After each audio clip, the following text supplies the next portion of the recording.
يا زهور الروض ميدي أسمعي ليلي نشيدي.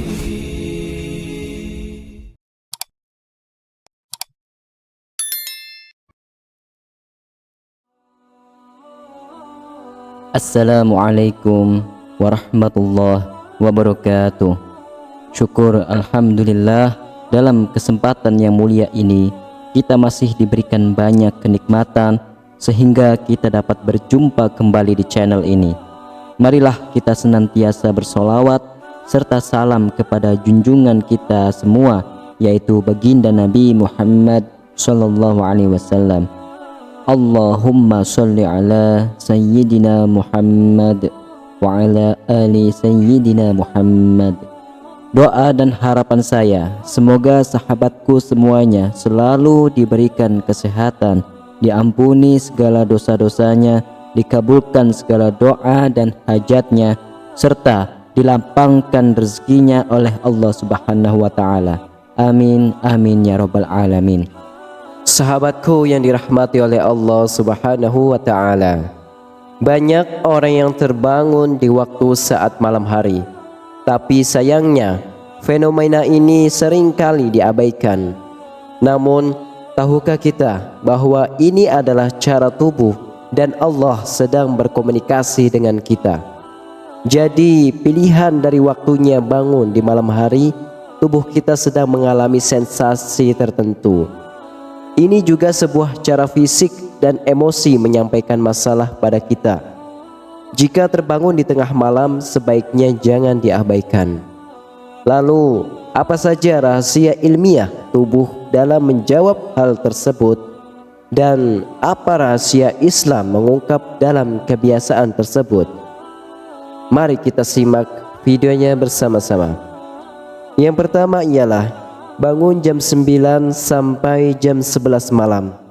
Jika kita kesulitan tidur di antara pukul 9 sampai 11 malam, itu adalah pertanda stres.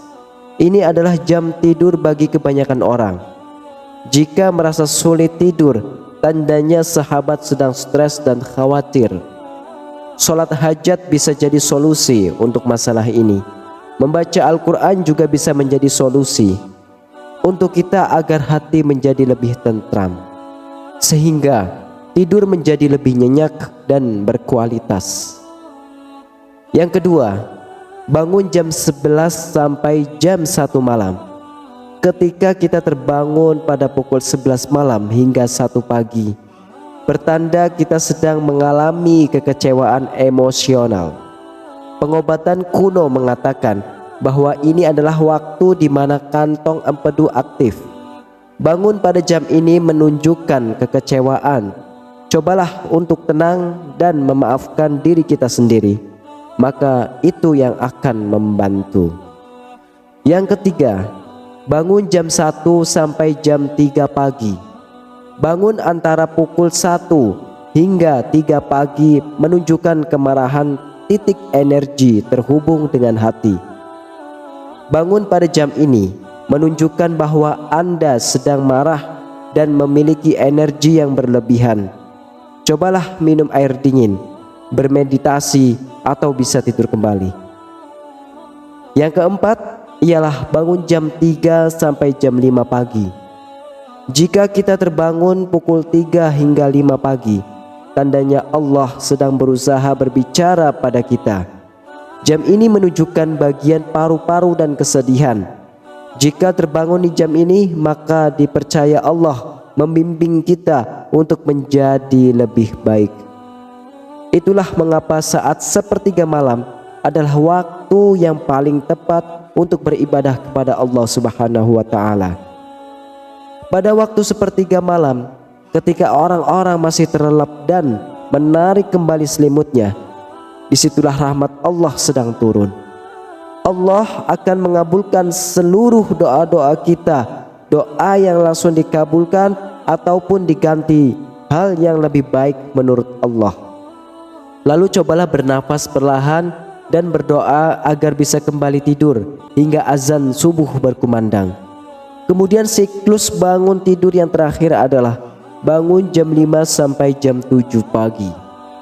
Jika kita bangun di jam ini, dipercaya kita sedang memiliki emosi yang tertahan. Dari segi ilmiah, ini bertanda bahwa Anda mengalami masalah di usus besar. Namun bisa diatasi dengan merenggangkan otot atau pergi ke toilet. Namun tidak baik bagi seorang muslim bangun pada jam setelah subuh atau setelah subuh tidur lagi, karena tidak baik untuk kesehatan dan juga rezeki. Dalam riwayat sahabat yaitu Ibnu Abbas radhiyallahu anhu, sebagaimana yang diriwayatkan oleh Imam At-Tabrani, yang disebutkan bahwa Nabi SAW bersabda, yang artinya, ketika kalian sudah selesai melakukan sholat subuh, janganlah mementingkan tidur dan menjadi penyebab hilangnya rezekimu. Di antara hal yang makruh menurut para ulama adalah tidur setelah sholat subuh hingga matahari terbit, karena waktu tersebut adalah waktu memanen ghanimah atau waktu meraih kebaikan yang banyak. Hal ini juga dikatakan oleh Ibnu Qayyim rahimahullah, yaitu banyak tidur dapat mengakibatkan lalai dan malas-malasan. Banyak tidur ada yang termasuk dilarang, dan ada pula yang dapat menimbulkan bahaya bagi badan. Tidur pagi juga menyebabkan berbagai penyakit pada badan, di antaranya adalah melemahkan syahwat. Sahabatku yang dirahmati oleh Allah Subhanahu wa taala, inilah cara Allah menyampaikan taufik dan hidayah kepada umatnya. Adakala kita tak perlu langsung duduk, pergi ke kamar mandi, mengambil minum atau malah tidur lagi. Tetaplah dalam kondisi tertidur sambil membaca zikir yang diamalkan oleh Rasulullah sallallahu alaihi wasallam. Lantas zikir seperti apakah itu? Dari Ubadah bin Samit radhiyallahu anhu, dari Nabi sallallahu alaihi wasallam, beliau bersabda, siapa terbangun di waktu malam lalu membaca La ilaha illallah wahdahu la syarikalah, lahul mulku wa lahul hamdu wa huwa ala kulli syai'in qadir, alhamdulillah wa subhanallah wa la ilaha illallah wallahu akbar wa la hawla wa la quwwata illa billah. Dan ia berdoa, ya Allah ampunilah aku, atau berdoa pasti dikabulkan doanya. Jika ia berwudu dan sholat, pasti diterima sholatnya. Hadis riwayat Imam Bukhari. Tubuh menyimpan begitu banyak rahasia.